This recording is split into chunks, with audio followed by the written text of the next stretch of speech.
down as the Mets take away this one. 6-4 is the final against the New York Yankees there. We also see the New York Mets obviously didn't get too much going offensively yesterday, so we're going to kind of compare and contrast what went right over the past 24 hours versus what went wrong.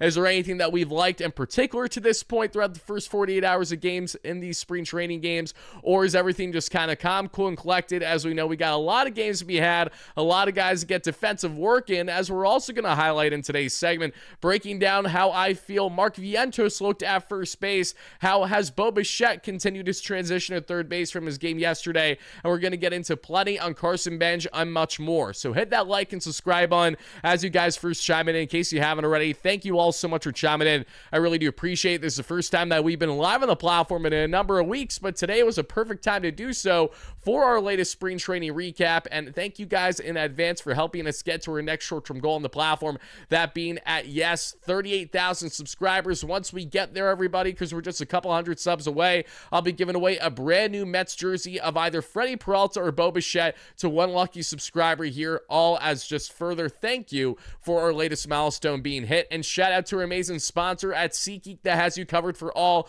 of your ticketing needs, folks. SeatGeek has every event you could possibly imagine there for you in the ticketing space, especially Mets spring training games. I'm going to be utilizing them next week there at Port St. Lucie. Hopefully I can get there sooner than later, though, as well as in the season, playoffs, should we get there, everything else in between. They have over 70,000 active events to choose from. Utilize our promo code today, that being WARDY10, for 10% off your next ticket purchase. Link down below at SeatGeek, everybody. Again, that is WARDY10 for 10% off for all things ticketing. Now, let's start off by saying, even in spring training,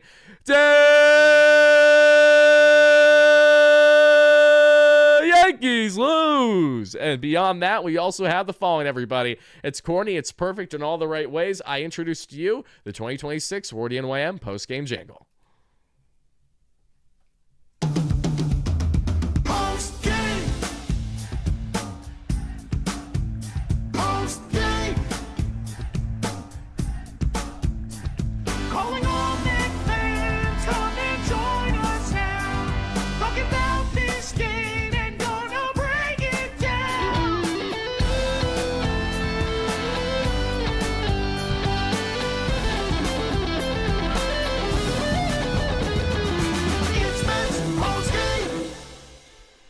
Shout out to my guys Jordan and Greg, as always, with the official WardyNYM post-game jingle. Another year, and the jingle continues. Get the post-game hype going in the chat.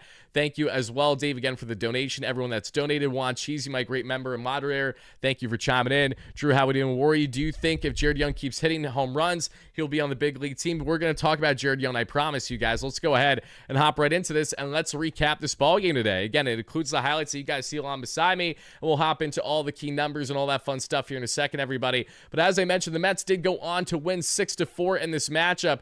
And as we give you guys a recap as to really what was most notable in this one, we see here in the first inning for the Mets, again, you had Carson Bench, Mark Vientos, and Luis Torrens at the top of the order. They didn't get anything going, but that's okay. You're going to see a lack of offense from the Mets this spring training. That's inevitable. If they're not going to give us offense for months at a time in the regular season, I'm going to go on and let them say that some guys are going to have a slow start in spring training as well. We also look beyond that for the Mets. They didn't get anything going offensively really throughout the first 24 hours of spring games, as they only had a hit or so yesterday, and that was thanks to Austin Barnes really starting the hit spree for the Mets. It's fitting how the catchers are the trend so far this spring, right? Who gives the Mets their first hit of spring? It's Austin Barnes, the multi-time World Series champion with the Dodgers. And who gets the Mets second big hit of spring, but feels like first because of the fact that there was nothing else that really happened much in between except for one exact thing, and that was the Mets again with their catchers, because they had multiple catchers go yard in this one. But there was one man who stood out that wasn't on the catching side of things that we should highlight here, and I think, honestly, he was having a little bit of a chip on his shoulder today, a little upset. Why? Because Jack Hughes, and I say this as a Rangers fan happily still, shout out to Jack, shout out to Team USA for winning gold against Team Canada. First, we saw Keller do it for Team USA against Canada there for women's, and now we see men's hockey. They're coming for gold. They won gold for the first time since 1980, the Miracle, and it's absolutely insane to see it happen the way that it happened. But Jared Young, who is expected to play for Team Canada in this year's World Baseball Classic, probably wasn't too pleased to see his country that's known for hockey lose to the United States. So what does Jared Young do? Jared Young hits an absolute piss missile for his first home run of spring training. And as I've been telling you guys, it's going to be really, really interesting to evaluate Jared Young this spring, because he's actively in a battle to try to crack a roster spot just like last year. And it's a similar scenario where Young, again, isn't going to have as many reps, but now it's because he's going to be playing in the World Baseball Classic.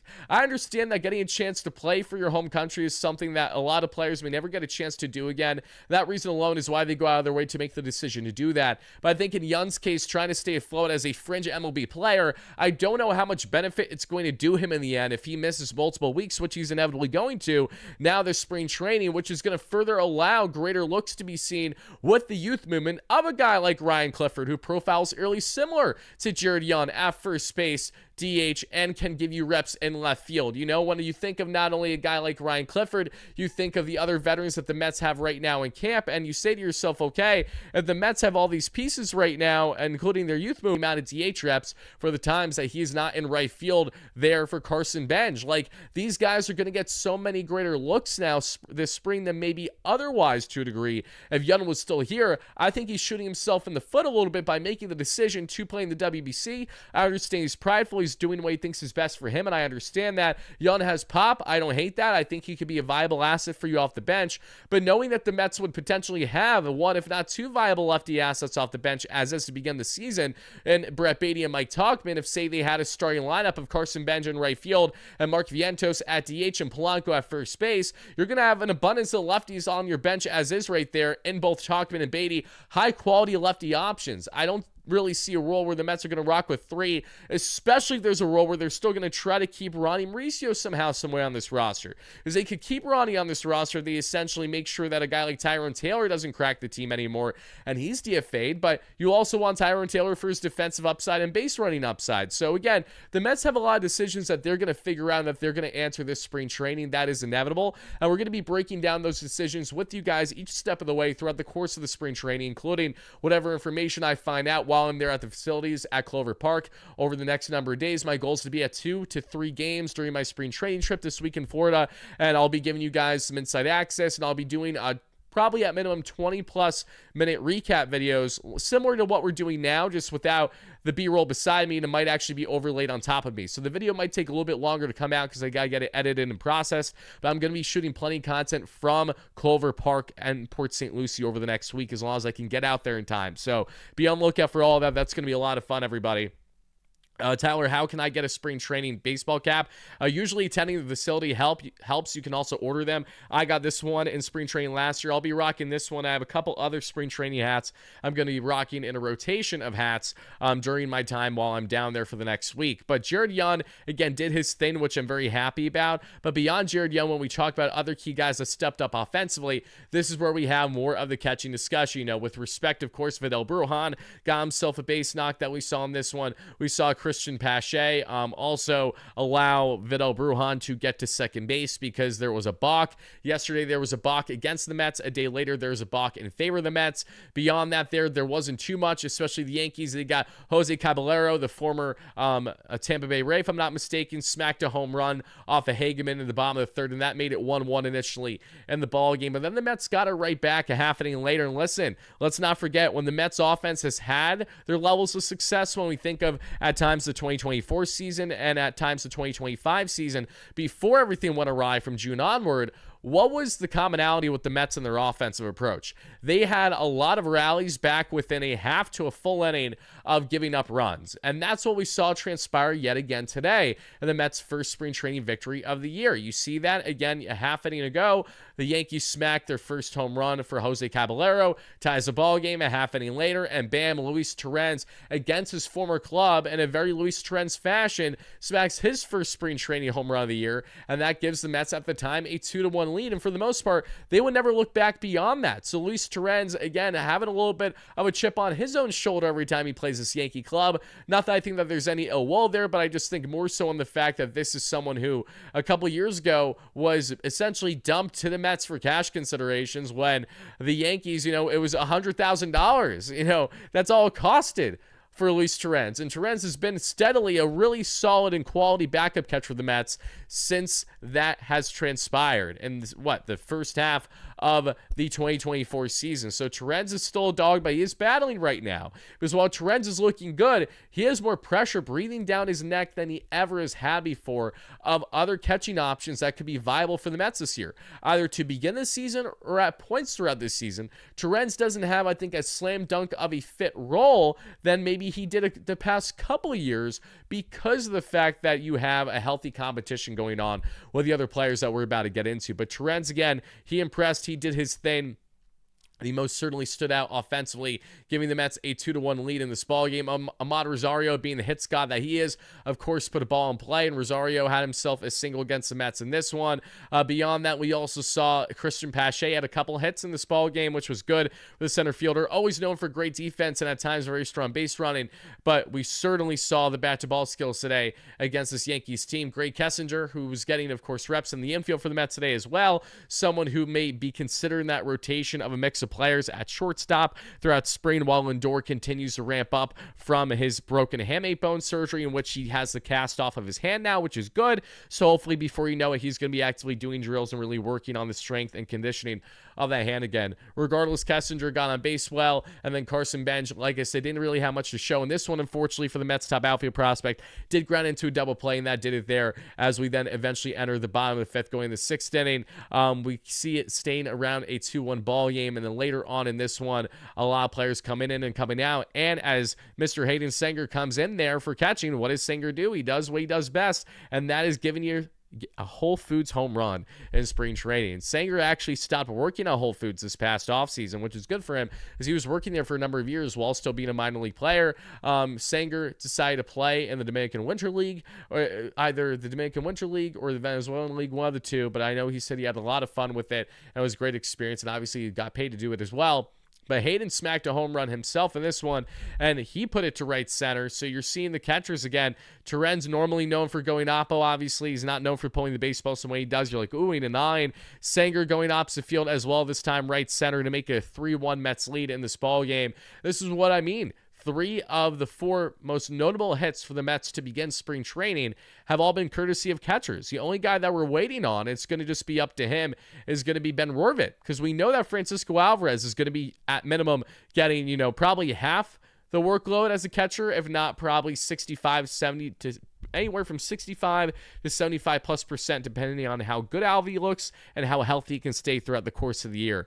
But I definitely want to know your thoughts as to what your takeaways have been with the catchers thus far in Barnes, as I mentioned, as well as Torrens and Sanger. Key guys stepping up early. Barnes with the first hit of spring training for the Mets. Torrens and Sanger being 2 of 3 hitters to smack a home run in this one, or at least we thought it was 3, because as we got later on in this ballgame, everybody, the New York Mets got themselves a 3-run ding-dong before this one wrapped up, and that was courtesy of JT Schwartz. And for those that don't know, JT Schwartz has been doing a solid job in the minor leagues for the Mets.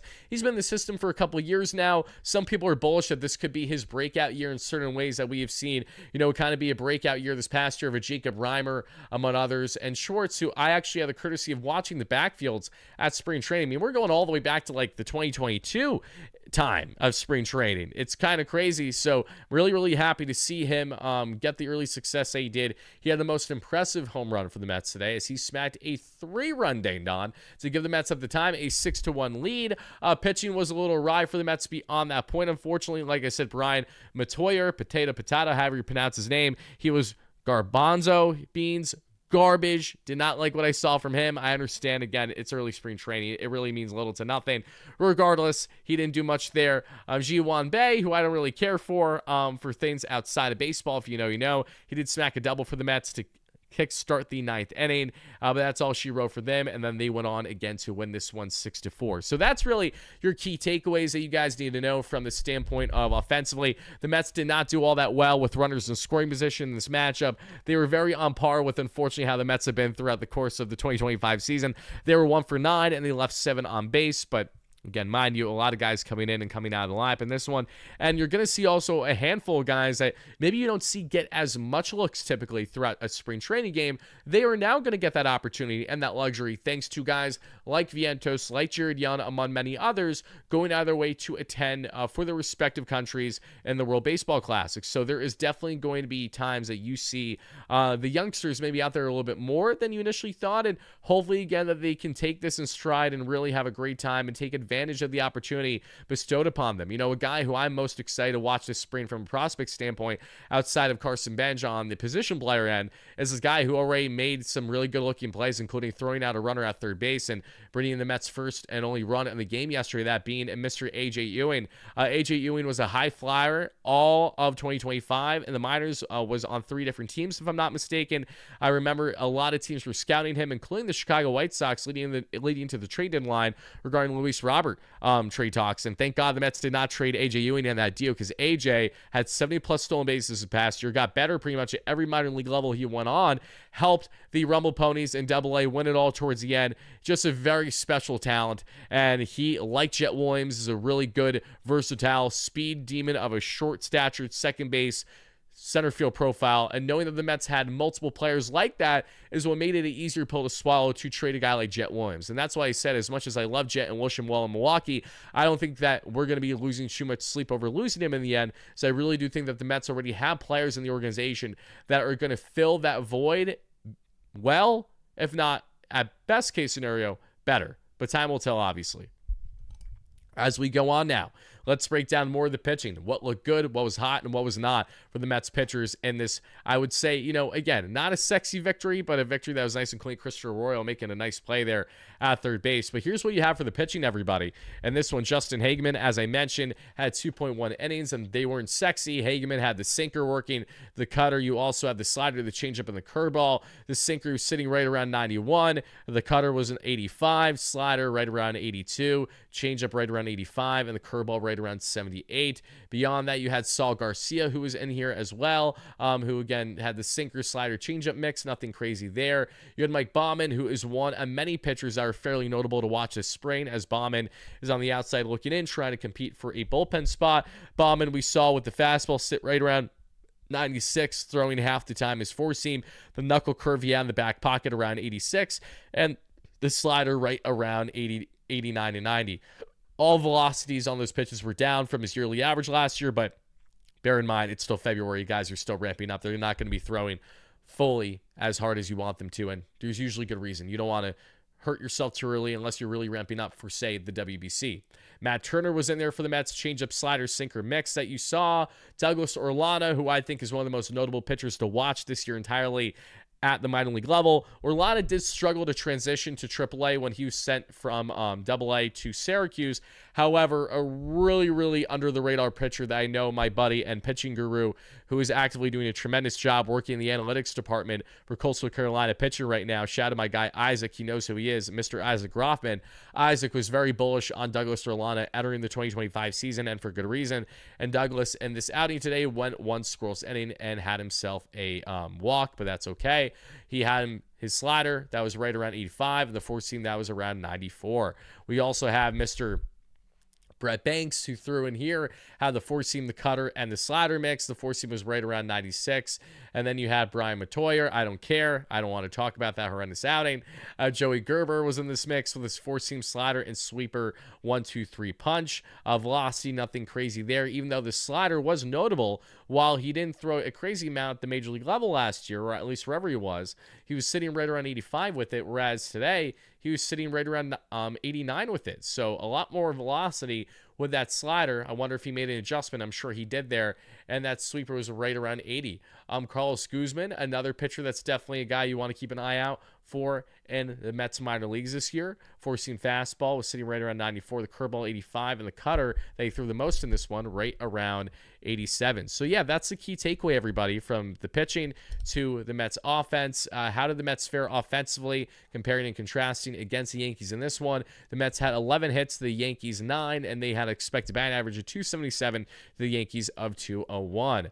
Mets hitters, again, this is how the lineup ended, not how the game began. Just to reiterate, you had guys like Rudick have himself a hit, Schwartz with a 3-run ding-dong, Jackson Clough, who's going to be getting looks like what you saw today there at shortstop, among others. So yeah, I can't complain. Really, there's only like one guy that stuck out negatively pitching-wise for the most part today. Everyone else looked good. That was pretty much the case yesterday. I wasn't really discouraged too much on how guys pitched yesterday and the Mets matchup against the Marlins in their defeat. But all in all, happy with what the Mets were able to do, getting some offense. Nice to see the catchers break out. I feel like this has also kind of been a trend with the Mets that we've noticed with them, with their breakouts so far, has been a lot of the catchers early going in spring training, whether it is Alvarez or whether it is a Hayden Senger, who has made himself known in spring before, obviously looking good at times in the regular season. Luis Torrens has had his times where you think Torrens is going to look so good to begin the season that, oh, he deserves to be in this spot and starting more consistently than Alvarez. But then you remind yourself, give it some time, and you're like, yeah, no, Alvy should still be that guy. And I think Alvarez stayed more short, compact, and simple with his swing, keeping the same mechanics that Jeff Albert helped him build in AAA last year when he sent down to basically fine-tune his game a bit. And I know that JPR and Sebia was only a helping hand. These are only going to be good things that bode well for Alvarez in his early development this spring. Because remember, guys, Francisco Alvarez, at the current age he's at of 24 or so, is still younger than most catchers are when they're making their major league debut, okay? He's right around the same age that Adley Rutschman was when he made his debut, for context. And Alvy has been in the league now since when? Alvarez made his debut in the 2022 season, right? Think about that. Like, that's actually insane. So don't give up on Alvy yet. I'm excited to see how this catching battle is going to continue from the stance of all the other players that we mentioned there in Torrens and Senger, etc. But all in all, the Mets have positioned themselves well, I think, to have a healthy battle. Ben Wervit is a guy that I'm really excited to see more of. Chris Suero we've seen some of so far, but not a guy that's been stuck there solely at catcher. He's been at DH. He can play first. He could be at left field for you. So we'll be definitely keeping an eye out for certain players prospect-wise, but I would definitely love to hear from you guys as to what prospects you guys are most excited to watch this spring that you think have a chance to crack the club. Let me know in the chat. Hit that like and subscribe button on your way and help us get to 250 likes at some point here in the live show if you're watching live on replay. Thank you kindly for that. And I also understand that this is spring training, but, you know, for just a second game this spring that we're seeing with Mark Vientos, I thought he had some perfectly fine plays at first base. Perfectly fine plays, okay? I thought he was far from a liability there that we saw, which was good, because Rojas, who was at first base that we saw yesterday, which was the reason for the Bo Bichette play becoming an error, not on Bo, but on Rojas happened. You know, Vientos held his own today. And if this is something that can hold true, and this is something that can build a level of consistency, you know, we broke down yesterday as Carlos Mendoza reiterated himself. Carlos Mendoza has stated that Jorge Polanco is going to get a healthy amount of reps at DH this year, meaning the Mets are going to either have Beatty or Vientos, as of now, as their main first base options. This is ever-changing, and this will change depending on how these players perform versus lack thereof.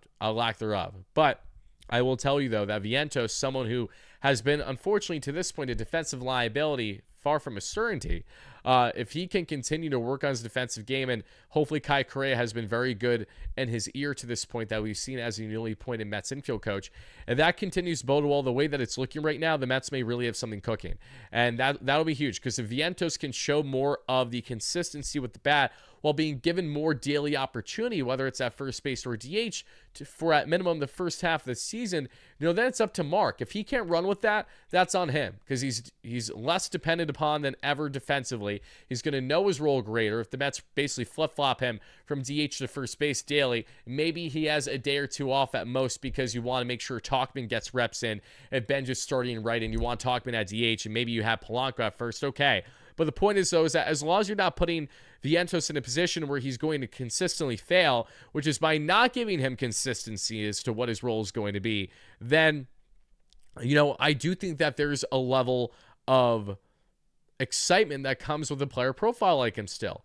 For the longest time, I felt that it wasn't going to be with the Mets because my big concern is how are you going to give Vientos the playing time that I feel he's going to really need to continue to propel upward and not lateral at best with him in his career. If the Mets see him continue to develop strongly at first base this spring training, then that is going to position the Mets at least somewhat more comfortably heading into the regular season to see how does the dynamic begin if both Vientos and Beatty look at least competent at third. Is it ideal for the Mets to begin the season without having a defensive certainty at first base when a focal point behind as to why you didn't want to bring Alonso back was his lack of defense? Yes, it is frustrating knowing that's kind of the current reality of the circumstance. Having said that, though, I like the versatility as long as these players step up that are called upon. I hate the versatility when you're just rotating a group of young infielders and none of them perform well, which has been the case at times at third base. I hope at first base, balancing Polanco from first base to DH and one of Beatty, Vientos, or whoever else it may be, that it can just help bring, one, good matchups and creativity with Carlos Mendoza, but not hurting player development in the process where, Vientos is around like just over 600 OPS halfway through the season. You're saying to yourself, well, we gave him every opportunity imaginable. Then again, you gave enough opportunity. Then it's time to move on and figure out what is the next course of action. Or if things don't work out with Beatty in this role at first base, then again, you adjust when it is deemed best. So between Bo at third and the Mets having guys that aren't true first basemen at first base, they're potentially toying with fire here. And I'm saying potentially for a reason, because potential doesn't necessarily mean reality. There's a reason why when we talk about players the Mets could sign, I say how they potentially could land them. Because if it was a certainty, we wouldn't be having an issue at first base because the Mets would have brought Alonso back or they would have got Freddie Freeman years ago. Like, we would have got whatever we wanted, but that's just not how this works, unfortunately. But that's what I have to say in regards to Mark Vientos. But now what we're going to do, everybody, is we are going to cut things off for our replay viewers, but we are going to continue on the live show for a little bit so I can answer comments, questions, concerns, whatever you guys and gals got for me. So continue to smash that like and subscribe button on your way in and on your way out. I really do appreciate it. Let me know your thoughts, reactions, and most certainly analysis, your key takeaways from today's victory for the Mets by a final score of 6-4, and everything else on the key topics here at Metsland that are actively going on. Everyone watching live, let's continue on the live show. Let's get to your comments. Let's see what you guys have to say. Everyone watching replay, this is where we will be cutting things off. Let's go Mets, baby. Peace out.